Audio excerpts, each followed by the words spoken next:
উপমহাদেশের মানুষ নতুন এক যুদ্ধের রূপ দেখল। এবারের পাক ভারত সংঘাতে প্রথাগত যুদ্ধের বদলে ব্যবহার করা হয়েছে নতুন অস্ত্র ও কৌশল। মাত্র ৩ দিনের সীমিত আকারের যুদ্ধে ধুলায় মিশে গেছে ভারতের অহংকার। ভারতের ৩ অত্যাধুনিক সমরাস্ত্র, রাফায়েল ফাইটার জেট, ইসরায়েলের হার্প কামিকাজি ড্রোন এবং S-400 মিসাইল ব্যবস্থা ধ্বংস হয়ে গেছে। দ্য ইকোনমিস্ট এক বিশ্লেষণে বলছে, লড়াইয়ে ক্ষেপণাস্ত্র এবং ইসরায়েলি ড্রোন থেকে শুরু করে চীনা যুদ্ধবিমান পর্যন্ত অত্যাধুনিক প্রযুক্তির ব্যবহার হয়েছে। সীমিত আকারের এই যুদ্ধ এসব অস্ত্রের পরীক্ষাগারে পরিণত হয়। যুদ্ধে নতুন চমক সৃষ্টি করে চীনা J-10C যুদ্ধবিমান। এই যুদ্ধবিমানে PL-15 দূরপাল্লার আকাশ থেকে আকাশে নিক্ষেপযোগ্য ক্ষেপণাস্ত্র রয়েছে, যা ভারতের দুটি রাফায়েল যুদ্ধবিমান ভূপাতিত করে। ৬ ও ৭ মে ভারত পাকিস্তানের ১০০টিরও বেশি যুদ্ধবিমান এই আকাশ যুদ্ধে অংশ নেয়, যা সাম্প্রতিক বিমান যুদ্ধের ইতিহাসের সবচেয়ে বড় ডগফাইট। CNN এক রিপোর্টে বলছে, ১৬০ মাইল পর্যন্ত দূরত্বে ক্ষেপণাস্ত্র বিনিময় হয়, কিন্তু কোনো দেশ আকাশসীমা লঙ্ঘন করেনি। পাকিস্তান বিমান বাহিনী ডগফাইটের সময় বিধ্বস্ত ভারতীয় রাফায়েল জেটগুলোর অডিও রেকর্ডও প্রকাশ করে। নিউজউইক জানায়, দ্বিতীয় বিশ্বযুদ্ধের পর থেকে সবচেয়ে বড় বিমান যুদ্ধগুলোর মধ্যে একটি ছিল এটি। ব্রিটিশ নিরাপত্তা ও প্রতিরক্ষা বিশ্লেষক অধ্যাপক মাইকেল ক্লার্ক স্কাই নিউজকে বলেছেন, পাকিস্তান তার সামরিক হার্ডওয়্যার ও প্রযুক্তিগত সক্ষমতার শক্তি দিয়ে ভারতকে অপ্রস্তুত করে ফেলে। পাকিস্তান বিভিন্ন ধরনের অত্যাধুনিক চীনা প্রযুক্তি ব্যবহার করেছে, যা ভারতের কল্পনার মধ্যে ছিল না।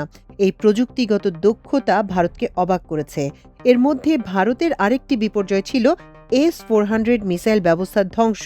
পাকিস্তানের জিও নিউজ তাদের এক বিশ্লেষণে বলছে, পাকিস্তান বিমান বাহিনীর জন্য একটি বড় সাফল্য JF-17 থান্ডারের ছোড়া হাইপারসনিক ক্ষেপণাস্ত্র উধমপুরের বিমান ঘাঁটিতে ভারতের S-400 সিস্টেম ধ্বংস করে দিয়েছে।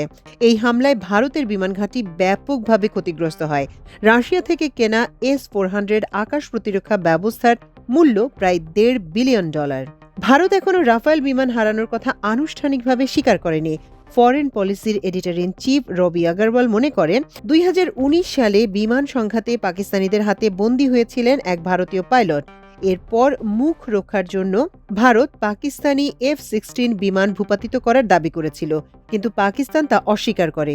যুক্তরাষ্ট্র পরে তদন্ত করে জানিয়েছিল, কোনো F-16 বিমান ধ্বংস হয়নি। ভারতের দাবি ছিল মিথ্যা, কিন্তু ভারতে তখন নির্বাচন আসন্ন। সেখানকার মিডিয়া এই সত্য আর সামনে আনেনি। মোদি বড় ব্যবধানে তখন জয়ী হন। এবার পাকিস্তান 5টি ভারতীয় বিমান ভূপাতিত করার কথা জানিয়েছে। এরই মধ্যে ফ্রান্স খবরের সত্যতা নিশ্চিত করেছে। বিবিসি ও আল জাজিরার মতো সংবাদ মাধ্যমও তাদের অনুসন্ধানে এ দাবির সত্যতার কথা জানিয়েছে। কিন্তু ভারত এটা নিয়ে চুপ করে আছে। সেখানকার মিডিয়া এই তথ্য চেপে গিয়ে হামলার সাফল্য প্রচার করছে। কিন্তু দিন যত যাবে তত সত্য উন্মোচিত হবে। তাতে মোদি আরও বিপর্যয়ের মধ্যে পড়বে। হামলার শুরুতেই পাকিস্তানের মিসাইল আঘাত করে পাঞ্জাবের ব্রহ্মোস মিসাইল গুদামে। এছাড়া সাইবার হামলা চালানো হয়েছে ভারতের পাওয়ার গ্রিড বা বিদ্যুৎ ব্যবস্থাপনায়। CNN সহ পশ্চিমা গণমাধ্যমগুলো জানিয়েছে, ভারতের বিপর্যয়ের পর তৎপর হয়ে ওঠে মার্কিন যুক্তরাষ্ট্র। এই যুদ্ধের উপর নজর রাখছিল হোয়াইট হাউসের শীর্ষ 3 কর্মকর্তা, ভাইস প্রেসিডেন্ট জেডি ভ্যান্স, পররাষ্ট্রমন্ত্রী এবং জাতীয় নিরাপত্তা উপদেষ্টা মার্কো রুবিও, আর হোয়াইট হাউসের চিফ অফ স্টাফ সুজি ওয়েলস। তারা এমন কিছু গোয়েন্দা তথ্য জানতে পারেন, যাতে এই যুদ্ধে ভারতের পরাজয় শুধু নয়, পুরো এশিয়ার গতিপথ বদলে দেবে। এরপর দ্রুত তৎপর হয়ে ওঠে হোয়াইট হাউস। যুদ্ধ বন্ধ করতে মোদির সঙ্গে তাৎক্ষণিক কথা বলেন মার্কিন ভাইস প্রেসিডেন্ট জেডি ভ্যান্স। সামরিক বিশ্লেষকরা বলছেন, ভারত ও পাকিস্তানের মধ্যে পুরো মাত্রায় যুদ্ধ হলে তার রূপ কেমন হতে পারে তার একটা মহড়া ছিল এই যুদ্ধ। রিয়েল টাইম তথ্য, আধুনিক সমর প্রযুক্তির কাছে অনেক বড় দেশ নাস্তানাবুদ হয়ে যেতে পারে। ভারত তার সামরিক সক্ষমতা নিয়ে গর্ব করত। এই যুদ্ধের পর তাদের নতুন করে ভাবতে হবে। সামরিক বিশ্লেষকরা বলছেন, প্রথাগত সামরিক সক্ষমতা দিয়ে এখন আর পাকিস্তান ও ভারত সামরিক শক্তির বিশ্লেষণ করার সুযোগ নেই। বিশ্বের সবচেয়ে জনবহুল দেশ হিসেবে ভারতের বৃহত্তম সামরিক বাহিনী রয়েছে, যার সংখ্যা প্রায় ১৫ লাখ। সেনাবাহিনীতে ১২ লাখ, নৌবাহিনীতে ৬০,০০০ এবং বিমান বাহিনীতে ১,২৭,০০০ সৈন্য রয়েছে। দেশটির প্রতিরক্ষা ব্যয়ও অনেক বেশি। ২০২৪ সালে ভারতের প্রতিরক্ষা ব্যয় ছিল $৭৭ বিলিয়ন, যা চীনের পর এশিয়ায় দ্বিতীয় সর্বোচ্চ ব্যয়। পাকিস্তানের জনসংখ্যা আয়তনে ভারতের ১/৫ এবং দেশটি বছরের পর বছর ধরে অর্থনৈতিক সংকটে নিমজ্জিত। গত বছর পাকিস্তানের প্রতিরক্ষা বাজেট ছিল ভারতের তুলনায় ১০ ভাগের ১ ভাগ। পাকিস্তানের বিভিন্ন বাহিনীতে প্রায় 6,60,000 সদস্য রয়েছে, যার মধ্যে 5,60,000 সেনাবাহিনীতে, 23,800 নৌবাহিনীতে এবং 70,000 বিমান বাহিনীতে। যুদ্ধক্ষেত্রে ভারতের কাছে প্রায় 3,700 প্রধান যুদ্ধ ট্যাঙ্ক রয়েছে বলে মনে করা হয়, যার মধ্যে রয়েছে অর্জুন, T-72 এবং T-90 মডেল।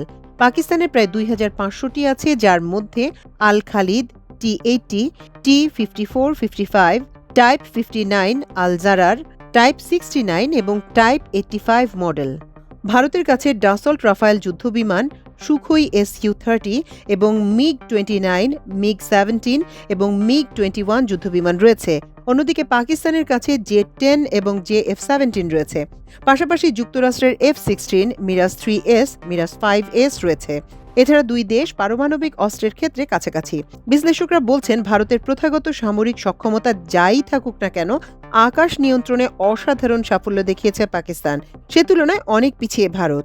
ড্রোন ও মিসাইলের আকাশযুদ্ধের উপর এখন যে কোনো যুদ্ধের সাফল্য নির্ভর করে।